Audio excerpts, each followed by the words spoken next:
I grew up confused about my culture and identity and felt out of place most of the time until I found comedy, which forced me to be honest with myself, and I realized mostly I'm just an expat brat.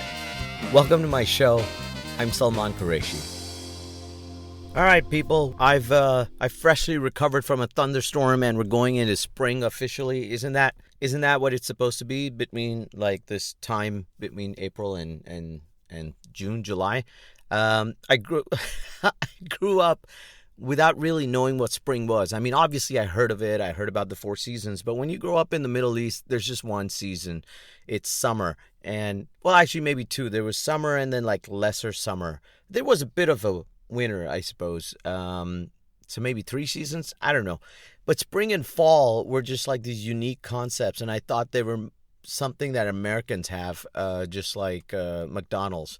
Eventually, McDonald's came over to the Middle East, and so did spring, or at least my understanding of it, because I just didn't know what it was supposed to look like. Look, when there are no trees around and you don't know what's going on, and there's not a lot like animals and flowers blooming and stuff around you, you have no idea. I didn't know. I thought I realized later that's what spring is. Now, it's easier to tell now. I know this sounds bizarre. It's easier now because people have gardens and like Dubai is more green overall, even compared to when I first moved here.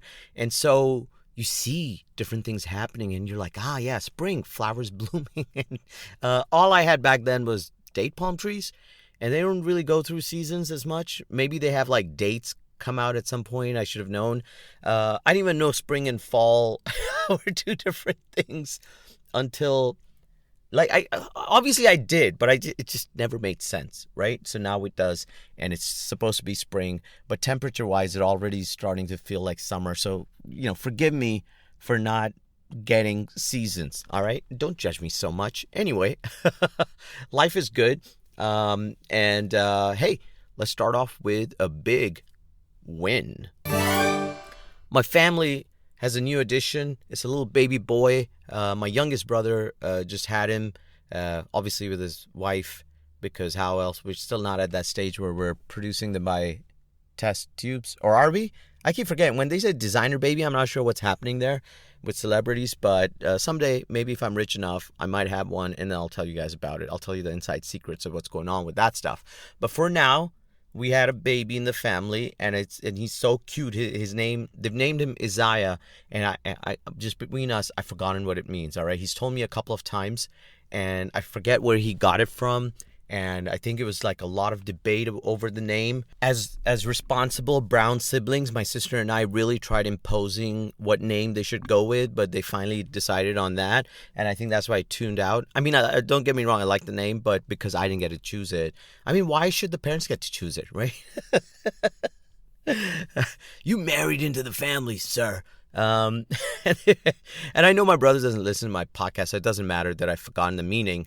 But it's a cool name, and then we fought over the spelling of it too, just to make it worse. And then they decided to go with the way they wanted to spell it. So it's not, things aren't off to a great start that way. But I mean, these young people, right? What do you do? No respect for the elders. But he's cute. He's adorable. Not my brother, the baby. He's a mixed baby, and I guess they always turn out cute, right? Like nature's trying to tell us, look, mix up, and you come out more prettier and better, and we still want to stick to our racist ways and whatnot. Anyway, so my sister-in-law is German, and she's a great addition to the family as well. I love her. She's beautiful. My brother's handsome. The baby's super cute because of that, I suppose. But you know what? You know what was really funny? The baby, he's big. He is so big. He's like a 7-pounder. I don't think any of us have ever had.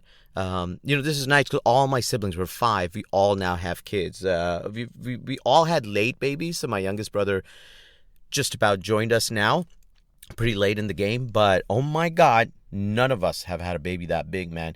He was a week old, and I was already like, when's he going to nursery, man? He's just gorgeous. He didn't have that ugly, fresh, out of the womb, deflated look ever. Just straight up nice, round, cute cheeks, and the best features from both sides. So yeah, I'm loving it, man. Baby, but you know what? It makes me.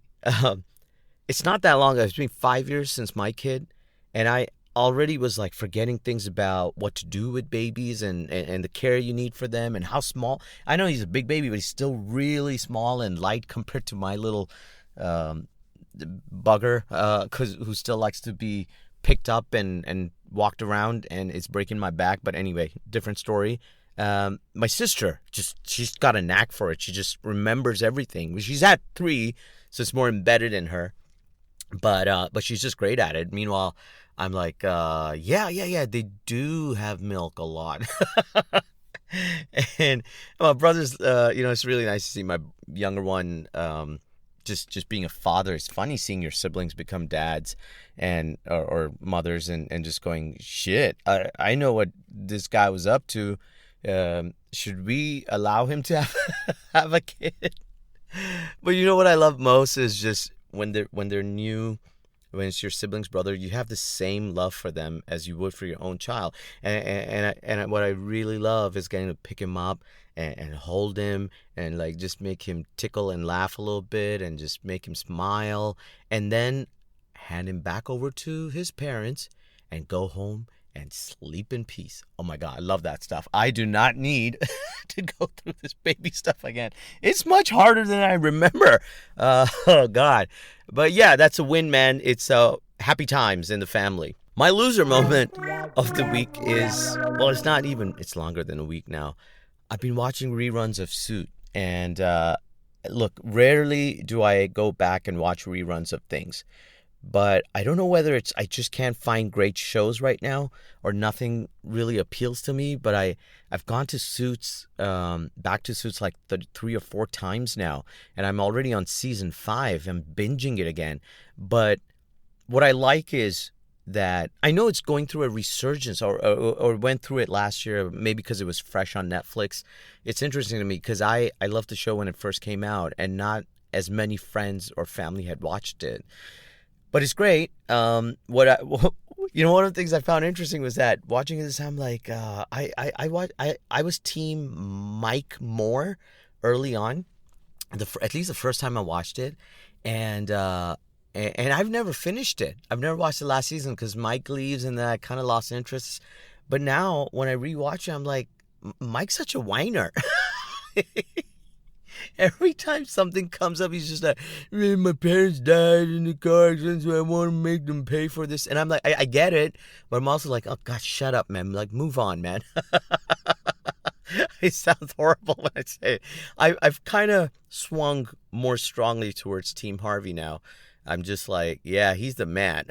I think as I grow older, I'm worried I'm going to become more Republican or something. Please keep me in check with those things, right? Yeah, but it's a great show. It still is. I still enjoy it. So but the fact that I'm watching reruns and not doing something productive, deep down inside, I feel bad about it. So there you go. There, good things and bad things. All right. Anyway, listen, today's episode is special, all right? It's Bionic 6. If you don't know what Bionic 6 is, I'm actually not surprised. It was huge for me when I was growing up. It was one of the shows I watched over and over again. I had it on VHS tapes, and I think I spent all summer for a few years every time going back and watching it again and again and again. And I realized only very recently that it actually was just 2 seasons long, and they're like about 65 episodes in there. It felt like it went on for years for me. I guess 65 episodes is a lot, but I really thought it went on for a number of years, man. The reason the show, you might not have heard about it and why it got canceled, wasn't because it wasn't great. It was a great show. But the problem was, I think, on some production side, the team that made it, apparently they were like top-notch writers and creators and stuff that got together for this one. And then the production house that was doing it, I think, got sold off or some, one of those things happened, and it got lost in the middle or just got shelved because of that, which is a shame, because I think if it had gone on a couple more years, it would have been as it would have had a cult as big as for Ninja Turtles or whatever, because it had everything, man.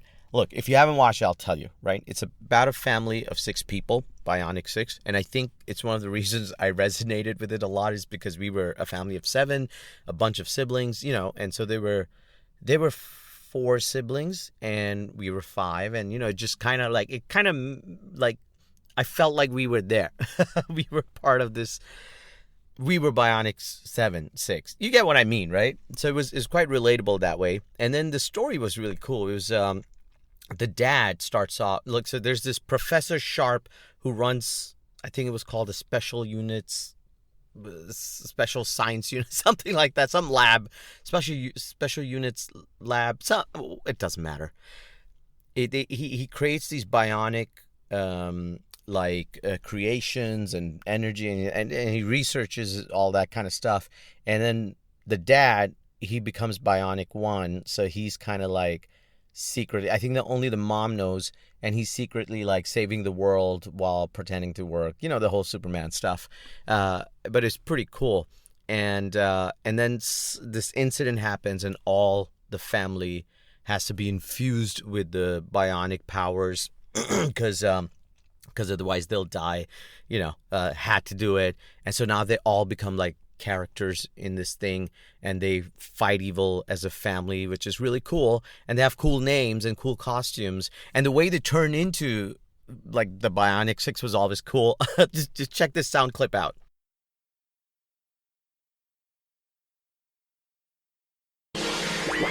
That's them basically, like they do this kind of cool move where shuffle their arms around.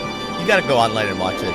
And then at the final bit, they click the ring on their right finger with the wristwatch on their left, and they say what you just heard. And then they turn, they're in regular clothes, and they turn into the Bionic 6. And then they had like cool names, like, well, kind of. Like, I look back at it now, I'm like, some of them didn't. Like, Mother was Mother 1. Father wasn't Father 1, but Mother was Mother 1. And she had the lamest powers, I think, but and then you had a sports one who was basically very cool. I think he was one of my favorites. And then the sister was called Rock One, and then it gets funnier because then there was another son named IQ. He was an IQ 1. I don't know why that happened. He was also, the rest of them are white. He's a Afro-American, and so probably adopted, right? And I think that's why he didn't have 1, because they were like, look, we love you and shit, but we're not giving you our last superhero family name or something. So he was just IQ. And but at least it wasn't, to be fair, the show didn't make the black guy the brood typical kind of thing. He was actually the smartest out of them and polite and everything, so, and strong at the same time, so a little bit of that. Anyway, and then the youngest one was also Karate One, and you might immediately picture a Far Eastern kid, and you're right. So so much for not being so stereotypical. But he got to have Karate One in it. One was in his name. Well, I don't know, man. I guess the Asian kid was treated better than the Afro-American kid by this family. So those are your characters. And they had this gigantic gorilla robot at home as well. Was it called Fufu, something like that. And he was one of my favorites. But he made it so obvious that this is the Bionic 6 family. I bring that up for a reason, all right? Let me give you a little bit more background. They're arch enemies where, and they had cool enemies. They had this guy called Dr. Scarab, and he was the brother of Professor Sharp, the guy I mentioned earlier. But he's like the mad scientist version of it. And it was quite funny because the Professor Sharp, the hero, was tall, lanky, and typical glasses nerd scientist looking, and then the brother was round, fat, and short. And so I guess those were kind of cool, funny stereotypes they did. And he had this the younger brother, Dr. Scarab, had this fixation about wanting to be the smarter one and everything, and so he decides to conquer the world. But much like Shredder, he couldn't get the formula right, and so his henchmen were often had the powers, but not as smart or worked as well as Bionic 6, and that's why they kept failing. Yeah, there were a lot of similarities, and I think this came before Ninja Turtles, so maybe they stole that from this, or it's just a common use theme in anime and everything. I don't know enough, but that was the background, and he had interesting henchmen. This guy called Chopper who'd go every time he'd speak. He'd be like, "I'm going there." I found all this cool back then. Now it's starting to sound silly. And then you had this guy like Glove, who was one of those characters. They always have this evil guy with a right-hand guy who wants to take over secretly, right? G.I. Joe, I think, had it. I guess Ninja Turtles, the Shredder, to some extent, Krang and Shredder, maybe they were kind of like that. You get the point. But he keeps failing, and that's the show, right? So the battles between them. And it's a great show. I don't know how, like I said, if it had run a bit longer, I think there'd be a cult and it would have been turned into a movie for sure. I still think it should be picked up and revived because the story and the characters and the tech, it was ahead of its time, and it would still like be cool right now. It would still like, it had great stories and everything going in there. And I remember a lot of the episodes in there with the storyline, not just because I rewatched it a lot, but they just stuck. You know, they had like cool, interesting themes in the episodes where you're having fun. And that's hard to do for particularly kids shows, right? They had some, like all the funny stuff and action and everything, but they also sometimes had these cool things to think about and message. And I always think that's why some things stick for kids and you shouldn't dumb stuff down for them. Yeah, so I loved it, and like I said, if we would have done better. But there's one thing they probably need to change if they brought the show back. All right, and it was this. There's this, you know, the whole Superman Clark Kent joke that goes around about him just putting on glasses and covering it up. Well, these guys tried even less. It's really bad. Like, they did not have any. Even the Ninja Turtles had that stupid eye mask. These guys did nothing. They walked around as a family, so obvious because they've got this 2 adopted kids with them, and sometimes even the gigantic robot at home, right? And they just walk around. And the gigantic robot has the Bionic 6 logo on his chest. Maybe he didn't go out in public as much, but I don't know. He was there right with them. And so they always walk around, and then so no one ever recognizes them. They just walk, and people walk by them in busy areas and stuff. And then some disaster happens, right? And they go, shit, we need to turn into Bionic 6. And they do it right in front. They don't even have the Superman thing of like running into the phone booth and changing costumes and coming out. Nope. They just stand there in the middle as people are running around, and they do the whole Bionic 6 thing. Which is really funny, because right after they change, people go, oh, the Bionic 6 are here. Dude, there are episodes where they do it publicly. There's an episode where Scarab like crashes this teen party, and he suspects the Bionic 6 kids are there, and it's like their faces are so obvious, but they're like checking everyone, going, maybe it's this one, maybe it's that one, and then they mistake this other blonde kid. Sports One is a blonde guy. For being Sports One. I'm just like, yeah, this was pretty stupid. This one thing was just really dumb about the show. Why did they do that kind of stuff? Anyway, so that's one thing that I would need changing, because it was such a big loophole. And I'm sure if it was brought into the modern time, whoever rewrites the show, reproduces it or something, would be cool. I genuinely think it would be such a cool movie to watch as well, right? Because it's got this mix of superpower science and adventures and cool stories and blah, and family. Yes, we all love family. And it just would resonate with most people. Maybe they might make it smaller because of people having less kids, but no, I think overall it would work. It would work. And if you haven't watched this show, it's there on YouTube. I think they pretty much uploaded all the episodes up there. and you could watch it there. The only problem is the print is so bad. Like most of the episodes, I was like, God, this is hard to watch because of the print. It wasn't because it's made cheaply, but the upload quality isn't always great. And I tried getting my nephews and nieces to watch it, but kids they just can tell when something's old. And say, I've tried with a few different shows, and they just kind of, they try for my sake, but I can tell they're not into it because I think that makes such a big difference to them. So, yeah, there you go. That's the story of Bionic 6. I grew up watching it. It was a big thing for me. It was a big thing in school with my friends. We had this whole phase where everyone was Bionic 6. Everyone had I'm this character thing with it, and it was such a phenomena. But like I said, in my memory, I thought it was much longer than it actually was. And that's why it interested me to go back and relook at it and realize, shit, it was just a couple of years.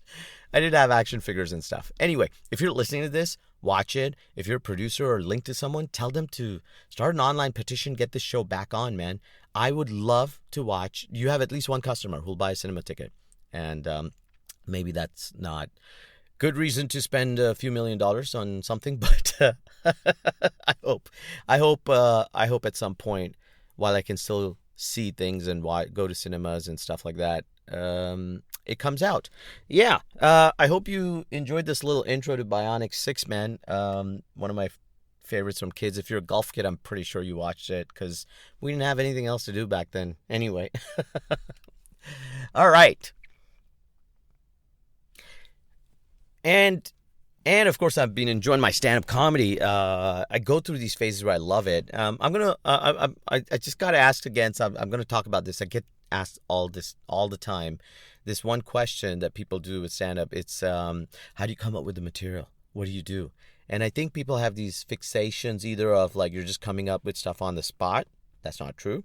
And being surprised it's scripted. It has to be. And wondering whether we just like walk around and ideas pop up, or we spend like days writing the stuff out. The truth is, I give advice sometimes when people press me because I don't want to sound like a douche, and make them think, oh, he's just hiding the secrets and everything. It's not that. I really don't know. I don't know what makes something funny. Like deep down, I really don't know, and where do these ideas come from and how they form. All right, because I also think everybody has their own way of doing it. Every comic. There's the extreme examples of Jerry Seinfeld, who spend hours writing, and I've been lectured about that sometimes. You got to sit down and write, and just write for hours and hours, and I just can't do it. It just doesn't work for me. Then apparently there's the other side. I don't know how true this is, but someone like Eddie Izzard, I've heard, because he's dyslexic, he can't write down his stuff, so he kind of just memorizes and riffs on it on stage and comes up with stuff. And I think I'm more that than Jerry. And maybe I do still try to force myself to write sometimes. But for me, material kind of just forms in my head as I'm thinking about things. And I go, oh, this might be a funny way to say it and stuff. And I'm sure if I wrote it down, it could get better. And that way I'm lazy. But that's how I like come up with ideas. I just kind of constantly am like running them in my head, pretending to speak them out in my I sound crazy now, and then eventually they turn into jokes. But some of my best jokes and material also come on stage when I'm riffing, when I'm talking to an audience, or I'm just playing with my jokes and I get a nice addition or a bigger laugh over something I say, and it becomes a complete joke then. And that's beautiful to experience. So for me, it's a lot about playing and being creative and just having fun and then seeing what comes out. Obviously, it's hard when you're trying to write a 1-hour show to just always have to wait for inspiration. You can't. But I also find instead of sitting and writing, the more shows I do, the more material I start generating because I'm on stage. And, it's a flow for me. And that's what works for me. So if you do plan on giving stand-up a go, and want to ask another comic, I'm sure maybe someone has better advice. I'm not, I'm a baby when it comes to the craft. But I think you got to find what works for you and then just come up and give it a go a few times. But remember to try to have fun with it. Too many comics, I feel like, take it over seriously or something, or start getting in their heads about it. And any creative art or form requires you to have a certain amount of play involved with it. All right. So there's my wisdom for imparted as well. Things other than that are great. And I'm going to wrap up this episode now because you guys got to go. Wherever you were driving, you're probably almost there. And yeah, have a great day. See you on the next episode. Take care, people. Thanks for joining us on another adventure with the Expat Brat, proudly brought to you by Capper Productions. If you enjoyed the show, please help us keep the mic running by clicking the link in the description and dropping as little as $3 to support us. Don't forget to hit that subscribe button so you never miss out on our latest episodes.